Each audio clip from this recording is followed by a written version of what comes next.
My cookbook is called Sandwiches. It was written by Sarah Tyson Rohrer in 1912 in Philadelphia, Pennsylvania. Sarah Rohrer was often described as one of the first dietitians. The book was split into 4 sections: regular sandwiches, sweet sandwiches, scented sandwiches, and canapes. Now, the fact that this book was published in 1912 is important, as it was before sliced bread was invented, but after many other industrial inventions were in the kitchen. The first recipe is called My Favorite, as it is the author's favorite sandwich. This sandwich has many different ingredients and involves using these ingredients to create a mixture that is spread on top of bread. Cress, or in this case lettuce, is also added onto the sandwich after the mixture is spread. And then, as you can see right here, I'm adding a ½ pound of cheese, or approximately 12 slices of cheese, into a bowl. And then I'm going to mix up sour cream, Worcestershire sauce, paprika, salt, and then mix it all together and spread it onto bread. And then the recipe calls for catsup, but I used ketchup, as catsup is an older term, but both are tomato-based condiments. And then I also use sour cream, which is an ingredient I do not usually associate with sandwiches. You can also see me use paprika and salt, showing that there are a variety of ingredients used in this cookbook. And then lettuce is used to add a sense of texture to make sure not all you taste is bread, and then the sort of odd texture of the mixture. So now the important concepts that comes from this recipe is the fact that it uses diverse ingredients. The Columbian Exchange greatly influenced the foods in Rohrer's cookbook.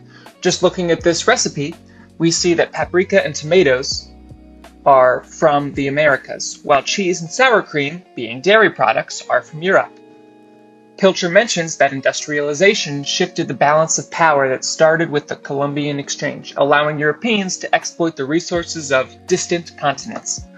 This is seen in some of Rohrer's other recipes with ingredients from across the world, such as the East Indian lentil sandwich in this cookbook. Thinking about sandwiches, we realize that as long as you have bread, you can put anything on these slices. Once again, one of my journal articles called Bread and Its Fortification, Nutrition and Health Benefits, analyzes the cultures that use bread. The author mentions that Egyptians eat food with bread, not bread with food, explaining that they have the same attitudes about sandwiches that many across the world have. And one particularly interesting research article that I looked into discussed the hybridization of a new form of bread that was created thousands of years ago, and that is the bread and wheat that we know today. It talks about how the new hybridization spread all across Eurasia, and that it adapted to local cuisines, not only making bread slightly different in each of these areas, but using different ingredients to combine with these different forms of bread.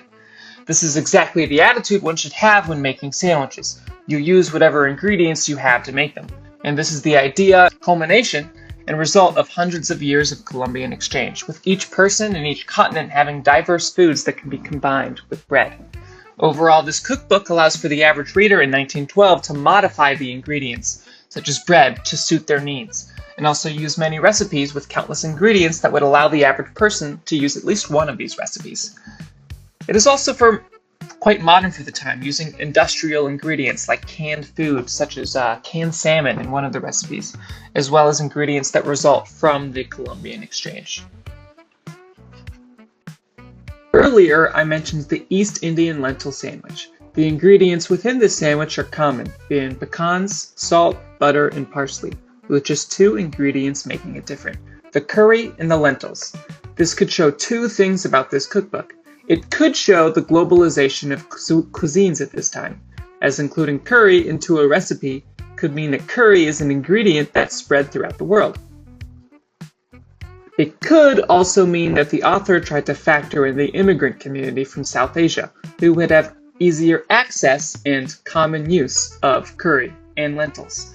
Regardless, it does show that Rohrer accounted for the Columbian exchange, whether it was the foods or the people being transported across the world. Another unique idea in the cookbook are ingredients that you would see in cookbooks from this time, but not ones from today. For example, Rohrer included a few recipes that include caviar as a main ingredient. Now, we usually associate caviar with wealth, so I was wondering why it was included in this cookbook, which has recipes with cheap, easy ingredients. So I did a quick Google search, and the first site with an answer was from the OSU College of Food, Agricultural, and Environmental Sciences. And apparently, caviar was actually very cheap at the time, and sometimes even given for free in bars because of its saltiness. So what I thought was an inclusion of some more expensive ingredients was actually another common cheap ingredient the average American could access. Now, back to the recipe I'm cooking. Right now, I just finished mashing up all the ingredients, which include Worcestershire sauce, a half pound of cheese, ketchup, sour cream, salt, paprika, and I'm spreading it on 2 pieces of freshly cooked bread. Now, I went to Costco to get this freshly cooked bread because, admittedly, I do not have the ingredients and tools necessary to cook bread on my own. Also, it would probably taste bad. So I'm spreading it on these pieces of bread and then topping it off with lettuce. And then I cut it into diagonally. I cut it into triangles. That's important. And so after I did that, I gave it a taste test. And I have to be honest with you, it was not very good. I was very surprised this was called Roar's favorite sandwich, as I think the other sandwich I cook is much more preferable to this one. But it was a unique experience to create a very unique recipe, and I was happy I did it. The second sandwich I will be making is called Egg Sandwich Number 2. This is the second of Roar's sandwiches in which egg is the primary ingredient.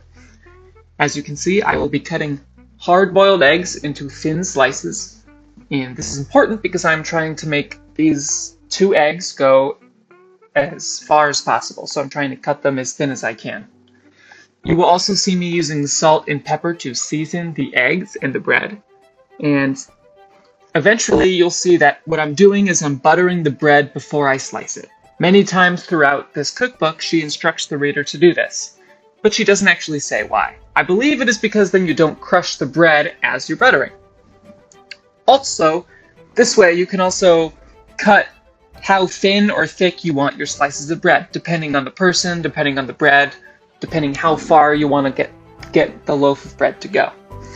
And then lastly, you will see that I'm going to use lettuce, and then I'm going to cut the sandwich into triangles. Now, one thing Roar does for only some sandwiches is to instruct the reader to cut them into triangles. Now, what I can't figure out is when she wants the reader to cut them into triangles and when she doesn't. While it might not be important, I'm of the opinion that triangle is always the optimal sandwich shape. Now, one important idea the sandwich showed was that it was a simple, easy sandwich to make with few ingredients. One of my research articles discussed the history of bread. The article describes bread as a social facilitator and a mainstay of existence. People would talk with each other and visit, with bread being the reason. Simple sandwiches like this egg sandwich serve the same purpose, making easy sandwiches for multiple people, for gatherings, simple lunches, parties, and other social situations. Another thing to highlight is the use of a loaf of bread as opposed to sliced bread. This book was written in 1912, while sliced bread was invented almost 15 years later. This perfectly aligns with Roar's intentions with this cookbook, as using a loaf of bread allows the reader to cut as thin slices as they want, making the bread last longer for people who might have financial worries. This cookbook also describes foods stored in cans as ingredients in the sandwiches. This again emphasizes how this cookbook was made during the Industrial Revolution, not before it, and thus relies on many aspects of it. Using cans also emphasizes how the sandwiches are quick and easy to make. Now, one of the sources I referenced earlier, called Bread and Fortification, also mentions that the biggest bread-related invention during industrialization was not sliced bread, but rather roller milling, as it allows bread to be mass-produced at a much higher rate. And then in chapter 6 of his book, Pilcher mentions that the worrying of the unchecked power of corporations as industrialization was underway explains why there are some who would be in precarious financial situations and need to use Roar's instruction to cut bread thin or thick and use her cheap and easy recipes. Now back to the sandwich I was cooking. I just finished adding the eggs and the lettuce and the seasoning to the sandwich, and I'm cutting it into triangles. Again, that's important. And I give it a taste, and there's nothing really negative to say about it because it is an egg sandwich. You can't go wrong with putting eggs on a sandwich, and lettuce adds a bit of texture to it as well. So overall, I much prefer this one, but it's interesting to see how there are some recipes that are still very similar to ones we would see today. In conclusion, Rohrer's Sandwiches is more than a collection of recipes. It's a historical document that shows the ingredients and tools used in food in 1912. This cookbook reminds us that the sandwich is the perfect food to adapt to local tastes, as this cookbook shows foods with diverse ingredients that reflects the diversity of America at the time, and also reflects the industrial tools that have already made their way into the kitchen. I encourage everyone to read this cookbook and try a recipe. Maybe you'll like it. Rohrer clearly has strong feelings about creating sandwiches that all Americans would be able to try. Thank you. I hope you liked it.